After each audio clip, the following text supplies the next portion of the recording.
जो ना कभी कॉलेज गया अच्छा नंबर लाया है। हाँ तो बिहार बोर्ड पगलाया है। जो ना कभी कॉलेज गया अच्छा नंबर लाया है। सबको मिला है फर्स्ट डिवीजन बिहार बोर्ड पगलाया है। सबको मिला है फर्स्ट डिवीजन बिहार बोर्ड पगलाया है। भैंस चराया वो टॉप है लाया पढ़ने वाला मत पाया है। भैंस चराया वो टॉप है लाया पढ़ने वाला मत पाया है। सबको मिला है फर्स्ट डिवीजन बिहार बोर्ड पगलाया है।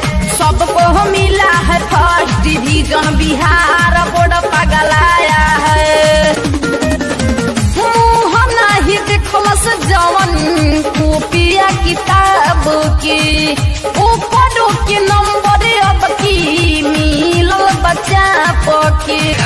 मुँह नहीं देखलस जवन कॉपिया किताब की ऊपर के नंबर अब की मिलल बच्चा पके। देखी रिजल्ट सके माथा चकराता कैसन चक्कर चलाया है।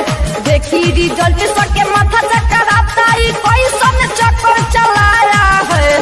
सबको मिला है फर्स्ट डिवीजन बिहार बोर्ड पगलाया